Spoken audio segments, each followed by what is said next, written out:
get more wins, shoot up the rankings, and just become a better player. You'll have a lot more fun playing the game. Let's admit, it's more fun when you're winning. Alright, what's up everyone? I'm going to show you my hitting tips for MLB The Show 23. Now, of course, a lot of this comes down to preference, so I'm going to show you what I do for success. And just for reference, I have used a lot of different hitting views, a lot of different hitting tips from a lot of the content creators out there. I've been playing the game for over 10 years, been playing ranked seasons for over, I guess, 2 years. So I do have a little bit of skin in the game when it comes to the tips. I've made World Series only twice. But if you keep in mind the percentage of players that actually play on Legend in World Series for ranked seasons, I think you'll consider these tips at least somewhat helpful. Although I do recommend checking out some other content creators and their tips for hitting and pitching. I'll show you their videos at the end of this video and tag them to this video and put their cards in this video as well so you can see them. However, I will give you my humble recommendations for hitting tips in MLB The Show. So I'm going to go through hitting. I will go through pitching as well. To note, I think this is very important. The 2 times that I did make World Series, I got through a lot of those games towards the end of Hall of Fame ranking by pitching my way through the games. You can pitch your way to wins in this game. It's not all about hitting. Now, you are going to run into really good players who are just really good at hitting. However, you're going to need to pitch well in order to win too, so especially in online matches. But I'm going to go through the differences between the computer, online, how to kind of navigate your settings, and I'll show you my settings for what I use online. And I hope you gain something from it. Please comment below if you have any tips yourself or you have any questions about how I do it. I'll show you how I hold the controller. It's a little bit different than most people, and let's get into it. So for someone who doesn't play this game all day, because it's not my full-time job, I guess I shouldn't just say all day. I can't make this game my full-time job because I have a full-time job. So I wanted to make this video in order to show you guys what I do. And like I said, it's to be successful and be competitive. I'm not one of the top 100 players in the world or anything, or even top 500. But if you realize how many people play this game, you shouldn't be discouraged by any losses you have online or just taking bad swings. This game can be very frustrating. However, if you realize how many people play this game, how many countries participate in playing this game, and how global this game is, you'll realize you shouldn't be upset about running into a good player. You're going to run into good players all the time. Even the top, I think 2%, even I guess only 2% of players can make World Series and stay in World Series, which is the highest ranking in online ranked play. 2% is still a lot. It's hundreds of thousands of players. That's how many people play this video game. So when I go through this and you're still struggling, don't get discouraged. Don't give up on it. I would say even when I go on like winning streaks of 4 or 5 games online, I'll get 10 run by someone the next game just because they're that good of a player, right? So you just got to keep playing the game and keep trying new things because there's so many ways to play this game. Out of all the sports games, this is one of the better developed ones, I would say. I think it's actually the best. It's won Sports Video Games Awards for the last 13 years, and the other sports games, I love FIFA, I love NHL. I think they're very good and well developed. The engines are good. The engine in MLB The Show, while it's not perfect, it's still, I think, the best well developed sports game engine out of all the sports video games, right? And if you watch other content creators and their videos, they're so smart about this game. Some of them even play baseball. If you look at Ochev, I'll show you one of his videos at the end here. He played Division I baseball. He can point out the imperfections in this game, and it's still you're still going to see how well developed this game is and how complex it is, right? Baseball just has so many complexities to begin with, and I think San Diego Studios has captured it very well. Now, the fact that this year's copy of the game is already better than last year's, it tells me that they're still trying to improve. So they're not giving up on the game like some games. Like I heard EA Sports is kind of shitting the bed with Madden engine every year. They're kind of not focusing on it as much as they could be. So like I said, this game, they pour a lot of detail into this game. And when you get into the hitting mechanics, there's just a lot of nuance to it. And like I said, it's not perfect, but there's still a lot of nuance to it, and we want to We want to make it to our best advantage. Baseball in real life is going to reward people for not playing well, actually. It's not going to do it on a consistent basis, right? You can't get by with fluke hits and, you know, bad swings your entire career. But just like in this video game and in real life, baseball, it will reward bad swings sometimes, and you'll see that online. So when you're pitching well, you'll get frustrated. When you think you're hitting well and you're hitting into double plays, or you're getting pop-ups when you don't think you should be, it's going to do that to you. But you just got to stay focused and not lose sight of what you're trying to do, which is just be consistent. It's the hardest thing to do in baseball. So let's get into it. I'm going to show you how to navigate the settings. I recommend going to practice mode. So first thing you should do is, if you're in Diamond Dynasty, back out, go to the home page, and then get right into the practice mode. So once you go down below the main menu, there's custom practice. It's pretty simple. So let's go with some legends, because you can play with the legends online. So we go with the Groundbreakers, the All-Star Stadium.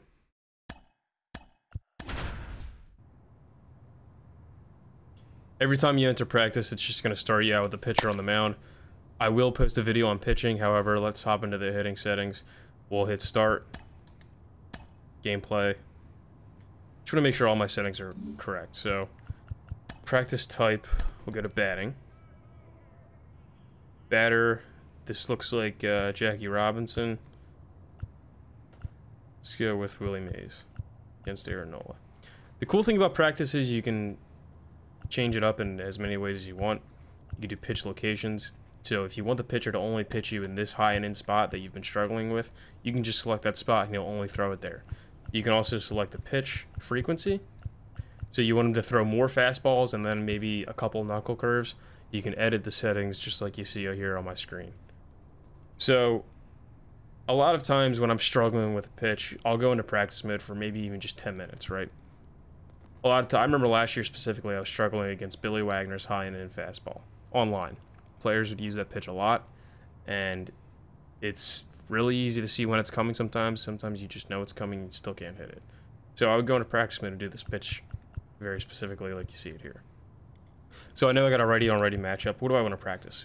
What's one pitch we always struggle with is the sinker low and in. You're going to struggle with that a lot. So I'm going to select all of these inside corners and just focus on that area. I'm going to select middle because sometimes that's hard to hit on a sinker too. But basically, I'm showing you this because I want to show you that you can customize this practice in a very detailed way that will help you, and it's very useful that they let you do this. All right, so let me get myself out of the way here.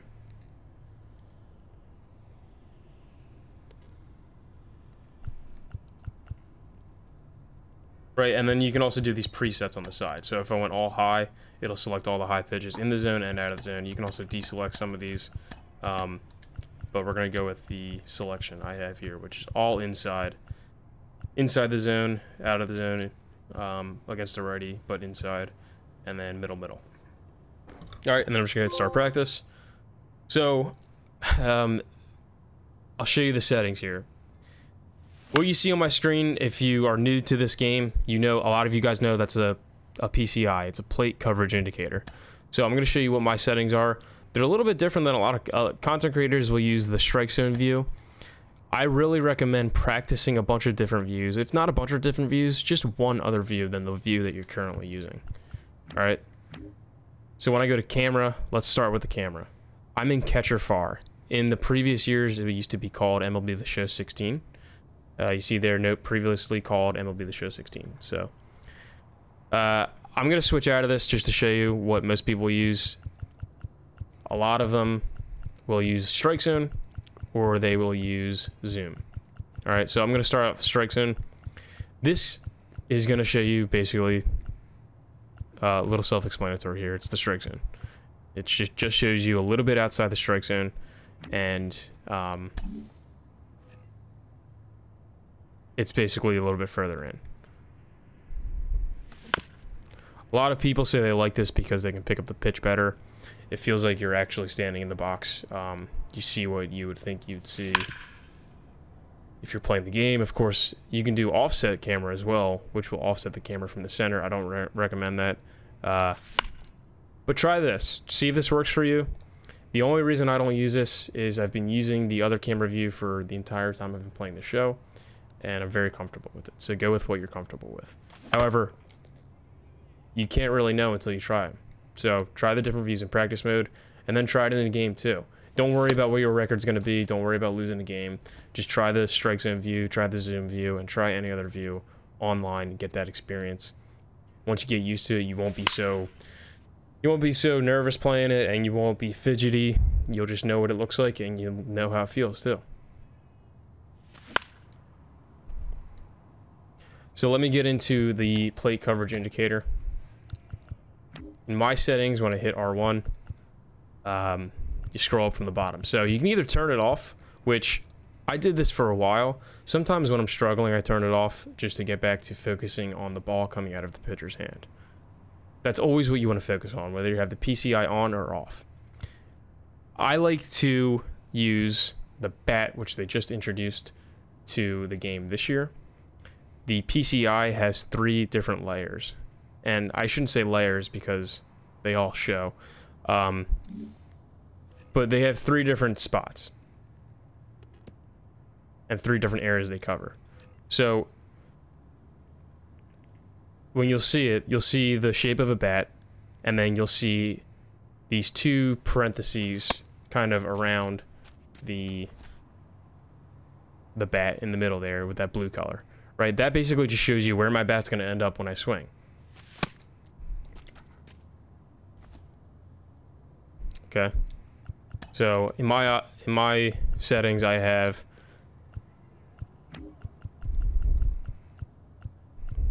the center as the bat, which you can also change the diamonds. I'll just show you what that looks like for all intensive purposes. The inner is just a wedge shape, which is a small parenthesis, large parenthesis, if you will. And then the outer is something I actually turn off, but you can have it to a couple different shapes. So if you go with reverb, I'll show you what that looks like, and I'll keep this at basic. Let's see what that looks like. So now this looks, the 3 lines, curved lines on the very outside part of this blue shape you see in the center that I can move around with my left analog stick is the outer PCI. All right. Now I'm going to show you my controller that I'm using as well, just so you can see what I'm doing with my hands. I actually use a claw grip, so I'm gonna get into that, but basically when you move the PCI around, you can see on my screen it's moving around like this. I'm just moving the left analog stick around, right? I actually do this in game when the pitcher's about to pitch. It's a timing mechanism, right? We get a little antsy. If you've ever played real baseball, you know that you kind of have to have a timing mechanism in there as well. Whether you look calm in the box, or you look like you're moving the bat around at 1,000,000 miles an hour, we all have a timing mechanism, whether it's just mental or, like I said, you're doing something physical in the box. This is the same thing, only with the controller. So I'm actually moving her around. All right, I'm doing little movements so I can make sure I can get to certain spots in the zone. And I'm also just doing this so I can kind of stay engaged and stay focused. You don't want to get stagnant. Okay, before I get back into PCI movement, my biggest tip with hitting that you guys really need to take away from this is timing reigns supreme. The game favors early timing, right? So being early on pitches, and you see I'm early on a lot of these pitches that I'm pulling to left field. Being early is normally better than later. I'll explain when it's not better. So to focus on timing, I have a warm-up mechanism for that as well. I really just tap the X button. So on PS5, the normal swing is X button. All right, square is a power swing, and circle is a contact swing. So if I explain that a little bit, I'm going to change my settings to go back to my normal PCI settings. All right, so I'm going to go diamonds, or sorry, I'm going to go bat, wedge, and then I'm going to take the outer PCI off because I just think it's too much visually to look at. All right, and then while I'm here, I'll explain this. You can change the color of it, so I'll change it to yellow just to show you. And then you can change the opacity or the transparency, which is basically how much of the PCI that you can see. I think anything over 50% with a certain color is a little distracting. However, if you use like green, it kind of blends in with the infield grass, so you might want to use a higher percentage. It's all preference, and I think you should change it up and mess around with to see what you're comfortable with.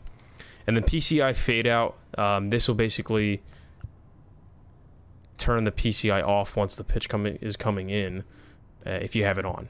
So sometimes it just turns off the outer PCI, which I don't even have on, or you can take all the PCI out while the pitch is coming, center and outer, and you can kind of mix it up. But I just take it off. I like to have the PCI there the whole time that the pitch is coming.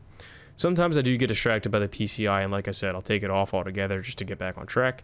But it's rare that I do that. I have to be really going through a slump or something and get really frustrated with the game. Above all, just don't break your controller. It's going to be frustrating when you go through this and you can't figure it out. Just keep trying. Guess pitch, that doesn't matter. So let's back out of this. Apply changes. All right, so now it's yellow. I changed it. I'm still in the strike zone hitting view. And while I have that, I'm going to change it to the zoom to show you what that looks like. Pitching doesn't matter right now. I don't know why I'm changing that. All right, so this is in between the first view that you saw when we started the video, or started the practice, and the strike zone view. So it's a little bit zoomed in, but you can still see the entire batter stance, which is something that I like. I will tell you the reason why I like this view and the first view that I have. You can see pitches such as a 12-6 curveball, a sweeping curve, and anything that slides or breaks with a lot of movement. You can see it moving outside the strike zone from a more third-person view, which is, I think, how video games should be. I understand that the zoom is more realistic to a baseball player. If that works for you, great. It works for a lot of people, and it works for a lot of the top players. A lot of the top players will tell you that you can't even get to World Series without having that view. It's not true. I've gotten there, and I've actually gotten there with a pitching setting that I'll show you in my next video that is very uncommon, which is the meter pitching. Don't use it anymore, but I did have success with it. Anyway, I think you should mess around with the hitting views and see what you like. I like this because you can see balls going far outside the zone. Now, timing. I think you should practice your timing. I like to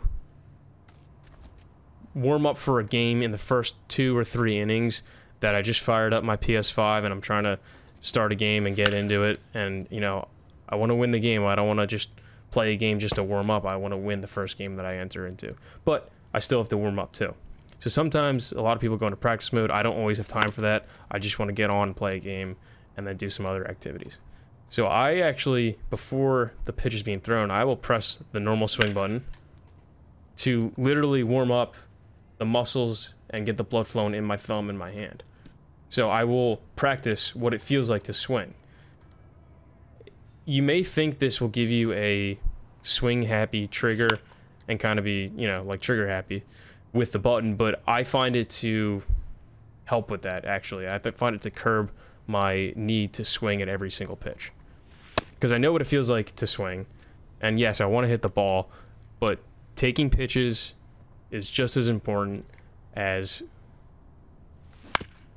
hitting pitches in the zone. Even taking pitches in the zone is important. There's ways to split up the strike zone visually, and I recommend you do that as well. Now, what I mean by that is there are quadrants to the strike zone. There are halves, there are thirds, there are quarters. There's really no set type of grid you can put on this, but you can make it whatever you want. You can split the zone in half horizontally and look at top and bottom. Or you could split it down the middle and look at inside and outside. Right now, inside would be on the left side because it's a righty-on-righty matchup. The arm side is towards the batter, and the glove side is on the other side of the plate. All right. Now, you could also split it up into quadrants. So you have a upper left, upper right, and lower left, or low and in. I like to do the half sometimes when I'm struggling. Just look for pitches that are either up or down. If I'm popping a lot of balls up, I'll just start looking for pitches that are down. And if I feel like I'm moving the PCI in a direction down a lot, I'm snapping to it, I'll change my grid view with just, that's just a mental thing you got to do. You can't really line anything out on the game. All right. So anyway, timing is always important, is always just as important as your PCI placement, which is where the bat is going to end up. All right. I've had success not moving the PCI at all when I know the pitcher's throwing a lot of fastballs, just pressing X when the ball is coming and just work on my timing. Now, I fouled that ball off, but let's see what my timing was. It was early. Like I said, the game favors early, so that's a good thing in my eyes. Now, in a righty-righty situation like this, I was late on that. Didn't feel like I was late, but when the ball's further inside, you have to be really early on it to not only hit the ball, but to put it in play. So it's really not recommended that you swing at balls inside in a righty-on-righty matchup. The reason for that is if you hit this ball inside here in a righty-righty matchup, really good chance it's going to end up foul. If you have no strikes on you, it'll end up being a strike. Otherwise, foul balls, they're not productive for you. It's either a strike or nothing. So, like I said, taking pitches is just as important, if not more important, than everything I'm teaching you about hitting right now. And a lot of the top players will tell you that too if they made videos on this. So, do the visual tips for yourself. Split the zone in half. Know where your limits are. Know where your PCI can reach. And start with warming up both the swing and the PCI. Now, one thing I didn't explain yet was PCI movement and how your grip on the controller matters. For the entire time I've been playing this game, I've been using just a regular thumb grip by putting my thumb on it like this. Sometimes it feels better to cover my thumb like this and use the middle bone of my thumb, like right here. And then other times, I only learned this technique 2 years ago from a YouTuber named Mr. Gravy, and he showed me through his video, I guess, on how to use the claw grip. This really helped me navigate the zone and get to pitches that I wasn't getting to before. So you can see my movement with the controller here in the lower left, right? I kind of just keep my fingers lightly on this and on here. I want to make sure a lot of the energy in my hand is going towards my right thumb and my left stick, but I want to make sure I'm holding the controller sturdy as well. One thing that always helps me is I never try to lean the controller on the table, on my lap. I never try to lean or put my weight on my arms on the armrest of my chair. It always seems to mess up my thumb and my left analog stick as well. So I always just try to hold it with my elbows tight, not tense. I'm always just try to be relaxed because you don't want to play a video game like that anyway. But you will get tense, and you just got to catch yourself when you're getting tense. All right, so I use the claw grip now, but either way, if you're using the thumb grip, just make sure it's comfortable. Either whether you're right on top of it or you're kind of angled like this, just make sure it's comfortable and you move it around to warm up. So the reason I got away from the thumb is because I was finding myself snapping to pitches. Now what that means is, let me change the pitch type. Got batting. Let's put all of these zones on and do all of the pitches to a normal frequency. And I'll show you what snapping to the pitch means. Snapping to the pitch really means just recognizing it somewhat late and then moving the PCI to the pitch at the very last second. You'd be surprised. It seems that that would not work, but a lot of times that will get you the best contact results sometimes. I don't recommend that you try to snap to pitches. If you can, you're guessing where the pitch is and you hope it ends up there and you adjust to everywhere else. Even the best baseball players like Pete Rose, Tony Gwynn, they will say they look for the hard stuff first. They look for fastballs and they adjust to everything else. All right. So you should visually anticipate a fastball coming from the pitcher. And you should also know how well you can time a fastball from that pitcher. Aaron Nola throws about 94 to 96 on his four-seam fastball. So what is that going to look like? Let me see a couple pitches and see what it's like. By the third inning, I should have his fastball down and be ready to hit it on the knob. And by that, I mean on the barrel. On that pitch, I was very early. But basically, you want to envision... If a fastball is coming right down the middle, you got to be able to hit it and square it up perfectly. You just can't miss that pitch. So, how does that play into my PCI?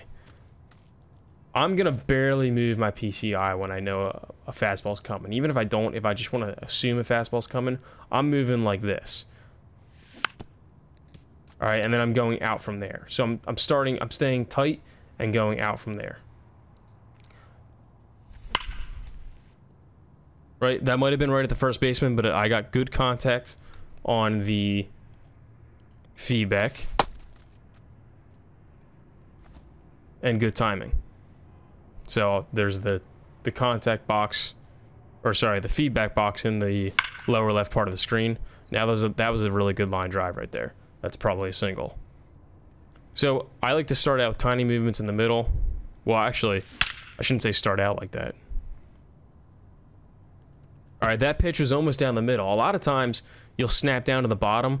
When a pitch is down the middle, you'll for some reason, you know you want to get under the ball, right? So you'll bring the PCI all the way down here at the last second, and you'll snap it to the bottom. Because you're so used to moving the PCI that when you see a pitch right down the middle, you can't help but move the PCI when that's the last thing you should do. So you always want to favor the middle quadrant, middle box, just the middle part of the plate, and focus on this button, the normal swing, the timing, and don't worry too much about the PCI. Okay? So I do this to warm up. I make sure I can reach a lot of parts of the zone, even outside the zone, but I'm always visually, mentally thinking about a pitch coming right down the middle and adjusting from there. And what pitch am I thinking of? The fastball, or whatever his hardest pitch is. Sometimes the hardest pitch is a sinker or a cutter, and their fastball is a little bit less on the velocity for some reason. Some pitchers are just like that. However, I'm always envisioning a fastball coming right down the middle, and I'm moving away from there. Now, if you start to pick up on the other player's routine of pitching, and you know he's throwing a lot of breaking balls or a lot of changeups, you can change that mentality. I would recommend doing that. If you always look for a fastball and he's just not throwing them because he knows that you're headhunting the fastball, he's going to throw every other type of pitch more frequently than the fastball. So then that's where you can start to change to, well, I think he's going to throw a sinker inside right now. All right, that wasn't a sinker, but I was looking in. I recognized that it was a pitch, and once I saw that break, knew it wasn't coming all the way back in, I was able to take it for a ball. All right, I suspected a sinker was coming inside again. If that was a sinker, I would have been pretty late on that. But it was a changeup, and I hit it well out to center field. All right, so I'm going to do a couple pitches here and tell you what I'm thinking. I'm going to think it's a fastball up and in. Not all the way up and in, just up and in. All right, it was a sinker low and in. So I was close, and since I was close on guessing, I was ready enough to hit that ball up the middle. All right. So I know he's got a cutter. Let's say he's going to try to tuck that cutter low and in. I'm going to adjust from there. All right, it was a cutter, so I should have timed that up better.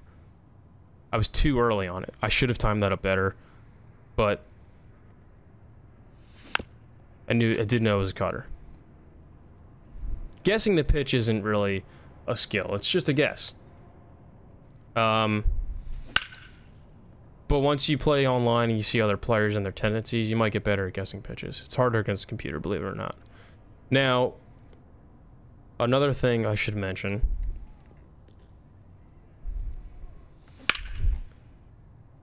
I should have taken that pitch.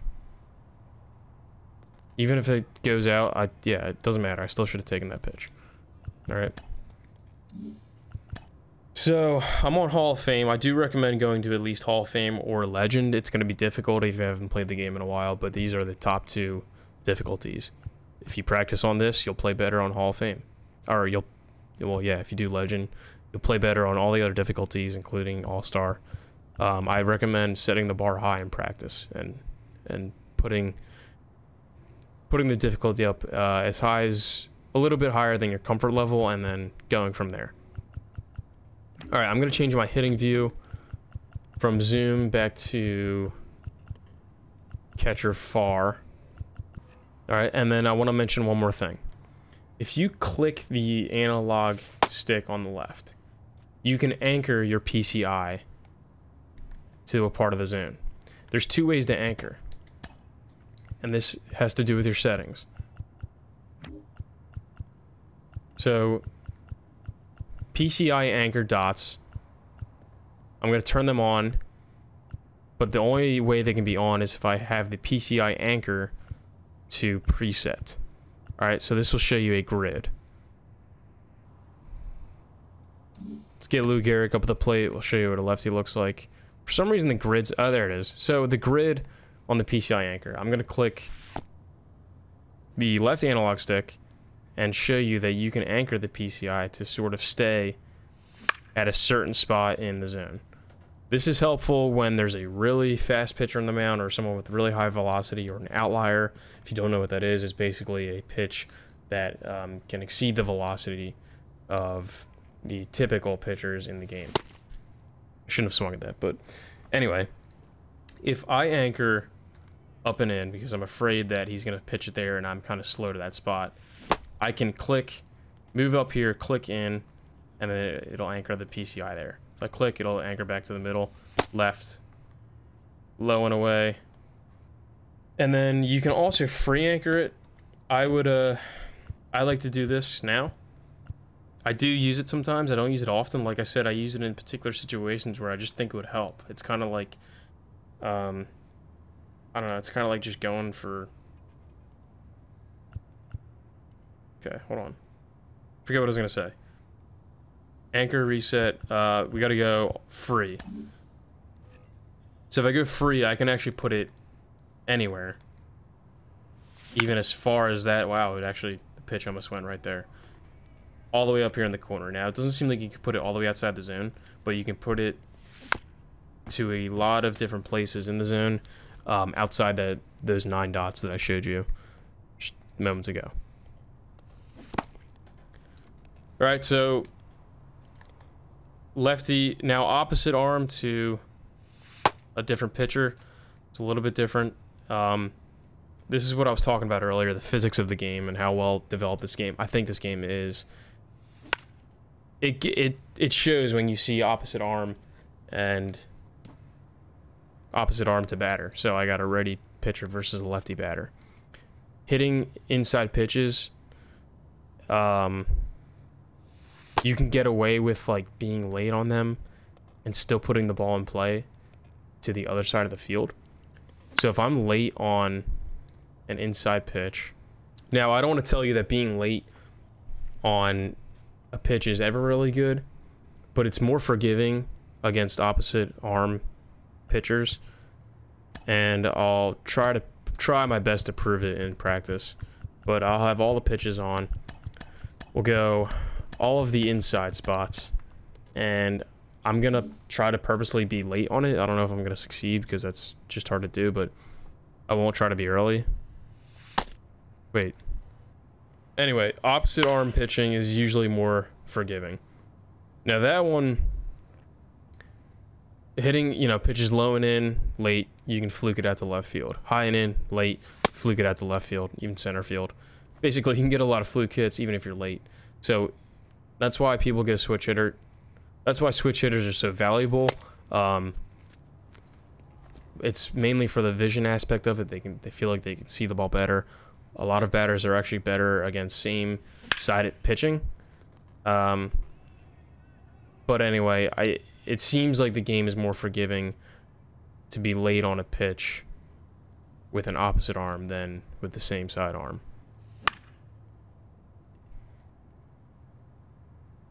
So that one I was only just late, and I still pushed it out to center field. The contact wasn't great, but I hope you can try to see what I mean.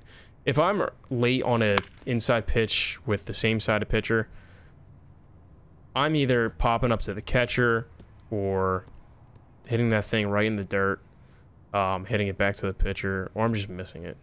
You have a very small window of timing to hit inside pitches on the same sided arm. Against the other side, you have a little more time to see it, react to it, and even if you don't get it, sometimes, like I said, you get fluke hits, and you're not going to be happy with them, but you'll take what you can get sometimes. All right, so I recommend trying a bunch of different pitchers. If you're struggling against particular pitches, move all that around in the practice mode. Pick pitches that you want to see more of, pick pitches that you struggle with, and try to change your grip, try to change your hitting view, try to change your PCI settings, what it looks like in the zone, and try to change your timing mechanisms as well.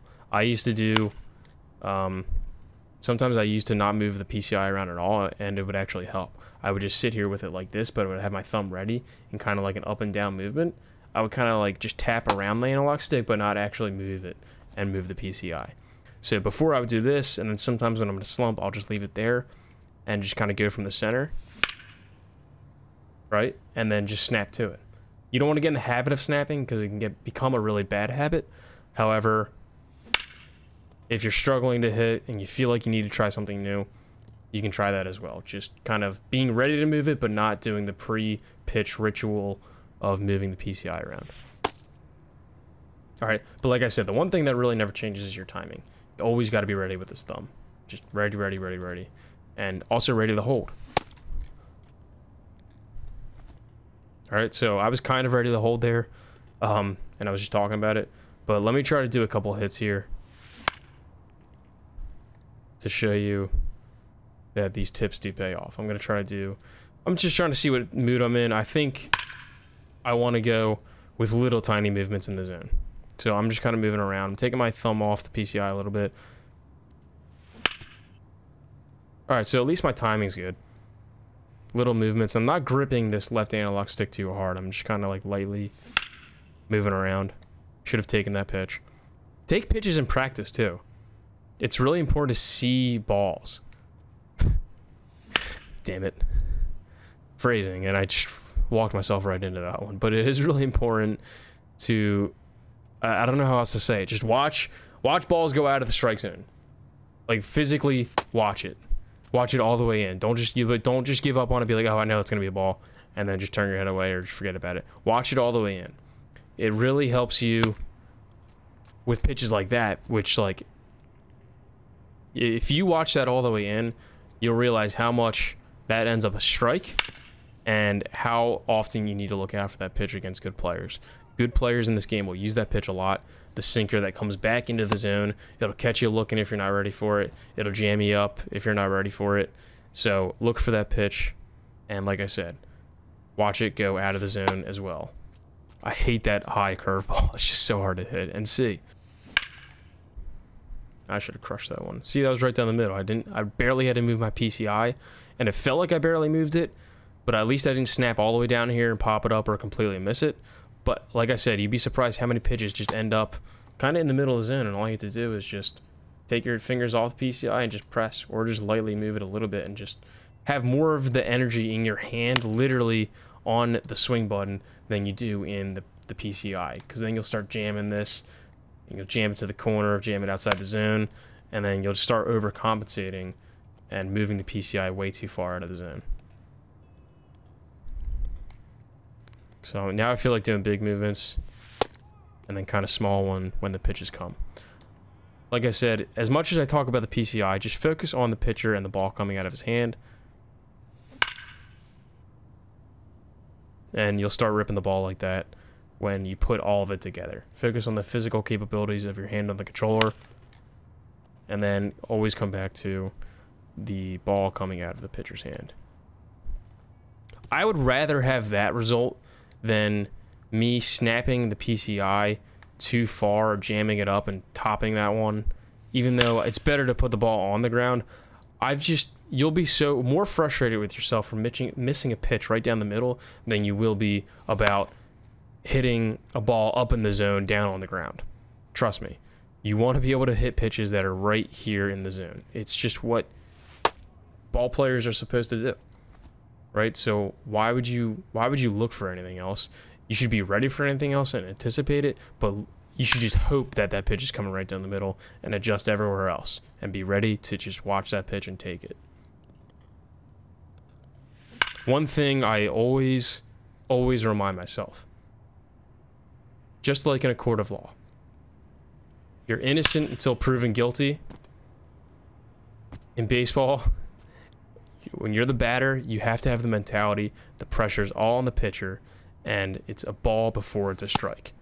When that ball is coming out of his hand, he's got to hit the strike zone. There's a lot of times where you just don't have to swing. The more pitches you take outside the zone, the more pressure it is on, maybe not the computer, but this, even though the game does have a confidence element, but the other player, when they start throwing balls, they're going to start getting worried, and they're going to give up some really easy pitches to hit. However, like I said, it's a ball until it's a strike. Keep that in mind. You should have the mentality of wanting to put pressure on the pitcher. You should really step into the box, you know, metaphorically, step into the box with that mentality already. Like, all right, pressure's on him. Pitching is hard. It's hard to get in the zone even when there's not a batter standing in the box, and he's got to do that. He's got to prove to me that he can throw strikes. Don't give him free swings or free strikes by swinging at really bad pitches, at swinging at garbage like that, you know, and swinging at pitches that are way outside the zone, because even if he hit it, it's going to be really poor contact, and he's going to get exactly what he wanted, which is an out. Ultimately, pitchers just want to get outs, whether it's a strikeout or, you know, a weak ground ball. It doesn't matter. All right, so always keep it in mind. I remind myself all the time, it's a ball until it's a strike. And another thing I remind myself of is he's just got to throw it. Don't get too antsy, and don't be too out ahead of the ball just because you want to hit. You still have to watch his motion, watch his windup, and he's got to throw it. He's got to come to the plate. This game it wasn't based on time. Now we have the pitch clock, but this game, MLB The Show, literally is not based on time. So the other player has to come to the plate. He's got to pitch it. So he's got two things against him, right? He's got to initiate the action, and he's got to hit this tiny little zone. That's how you got to think of it. You're the batter with the whole strike zone in front of you. You can see everything. He's got to come 60 feet across that mound to the plate, hit that tiny strike zone. If you remember that it's always a ball until it's a strike, you're going to have that advantage and realize how hard it is for the pitcher just to throw strikes in general, right? And then when you get these hitting tips and everything else down, put it all together, you'll become a much more confident hitter, and that will help you get more wins, shoot up the rankings, and just become a better player. You'll have a lot more fun playing the game. Let's admit, it's more fun when you're winning. But if you got to go play against a computer or lower the difficulty to do that, I think it's worth it too, because this game is just too fun to not play, and it's too fun to get frustrated with, to the point where you want to quit. It's not a big deal if you don't make World Series or even Hall of Fame. Just keep playing. It's fun to get rewarded even 1 out of 10 times. I think baseball players, with how little success they have at the plate hitting, and the fact that so many people still want to play, just shows you how fun the game can be when you have those small wins versus any losses you have, whether the loss was a bad swing, it was a full game loss, you had a couple bad innings, or you just not having a good day. Just stick with it. Get some confidence by playing against the computer, play Conquest, play against the CPU, play Exhibition. When you play online, it's going to rank you based on your skill and your actual rank. So you will play against other players that either have the same rank as you, or just a little bit better or a little bit worse. At least at this point in the game, since it just came out. So just keep playing and always stick in the game. Even if you're losing, don't quit. It's worth playing the good players, even if they kick your ass. If the players kick your ass, consider it a good thing that you can play them and just try to learn how to be confident against them and try to get a hit. If you get a hit or a home run against a good player, you won't care if you're losing 9-1. You'll be stoked, as you should be, that you got a home run against the top player. You should be focusing on those types of wins more than you should be focusing on, oh man, I can't play this game, or I suck at it. This game's too hard. Just count your wins, and always try to build on from there.